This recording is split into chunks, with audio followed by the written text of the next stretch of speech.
Ako nga pala si Dencho, simpleng tao at may pangarap para sa pamilya. Tara, samahan niyo ako ngayong araw.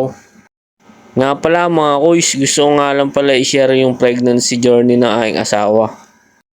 Grabe pala yung feeling no, na magkakanak ka ulit.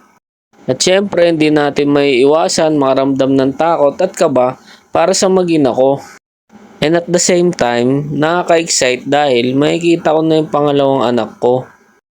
At ayan na nga mga kuys, iaakit na nga pala siya sa operating room. At ramdam ko nga na kinakabahan siya. Kaya sinabihan ko siya na kaya mo yan at mag-pray ka lang, hindi ka niya pababayaan. Nga pala, June 13, 2023 nga pala siya nanganak.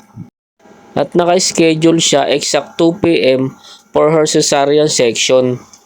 Sa mga oras na to, kinakabahan na talaga ako habang iniintay ko siya. After 40 minutes na pag-aantay ko at ayun na nga, safe ang mag-ina ko. Salamat Lord.